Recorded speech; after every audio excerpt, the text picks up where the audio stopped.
This is the biggest open-air prison on earth. Open-air prison? It's the largest open-air prison. Why? Because the people living here are trapped. Gaza is sometimes referred to as the world's largest open-air prison because of the conditions Palestinians live in and the way they've been treated historically. شوف المعاناة المواطن الفلسطيني في قطاع غزة لأنه لم في مقومات الحياة. Journalists on the ground like Plastia Alakad have been filming what life in Gaza looks like right now amid the Israeli airstrikes. Can you imagine that I lived my whole life here in Gaza and I can't even recognize the streets right now? It's becoming a regular scene. We just walk in Gaza and see buildings that are demolished everywhere. So how did this population of roughly 2 million become completely blockaded, with no one being allowed in or out without special permission from Israel?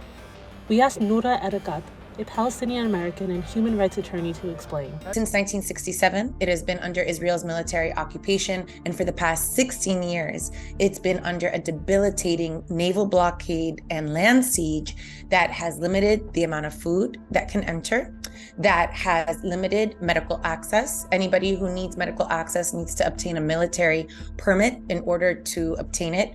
You cannot obtain emergency medical access in less than 3 days. They cannot swim in their sea. They cannot exit and enter. If you leave, there is a great chance that you will never be allowed in, and many people are never allowed out. And in addition to this besieged 2.2 million population is subject to systematic aerial offensives with precision weapons technologies. Also in a place far away from the window. We're inside the house right now and literally we can't breathe. That's the view from the window. Now we get the image of besiegement, which characterizes a prison. The Palestinian population in Gaza is basically being subject to collective punishment.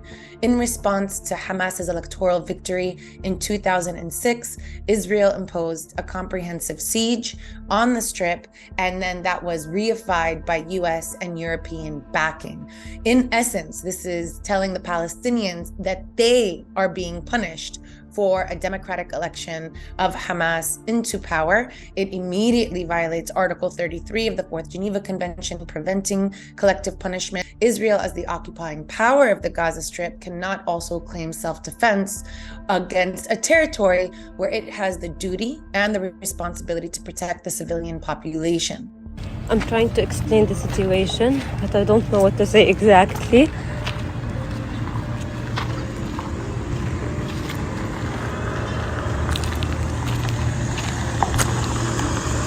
The more I walk, the speechless I get. Living in this open-air prison has affected the daily life of Palestinians for decades. In 2012, the United Nations released a report that claimed Gaza's extreme problems with accessing water, food, electricity, and medical supplies would only get worse without remedial action. Fast forward to 2023, and the problem is still ongoing and has only gotten worse.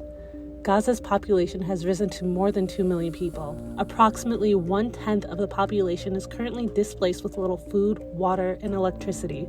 The Israeli blockade has hindered efforts to deliver humanitarian aid and emergency relief to Gaza.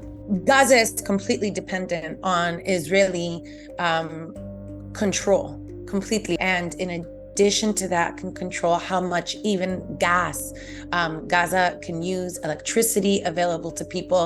As a result of these policies, the Gaza Strip is often plunged into darkness. We're gathering at our neighbor's house, no internet, no electricity until now. It's around 7 p.m.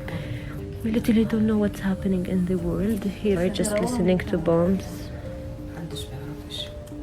Most prisons provide food, water, and shelter. But since the Israeli airstrikes on Gaza began following Hamas's attack on October 7th, accessing those basic necessities have become difficult to virtually impossible. People like Alakad have had their homes destroyed and are forced to find shelter within specific confines while under attack. And this is genocide. On the long term, is the political work that Palestinians have been leading, that allies have been participating in. There is no long-term solution that does not address Israel's apartheid system. That is the root cause that is sustaining this ongoing violence. The siege on Gaza must be lifted. The occupation must be ended. Apartheid must be dismantled. I want to urge us to remember that we are the source. We are the source of hope. And we are the source of change, especially Americans who are US taxpayers. The US is the primary provider of unequivocal financial, military, and diplomatic support to Israel. This is something that our government is doing and that we have a responsibility to protest and to stop. And so I urge all listeners to know and recognize and remember that we are all agents of change. This is not out of your hands. Thank you for your thoughts and prayers, but we also need you to take action, and that begins here at home.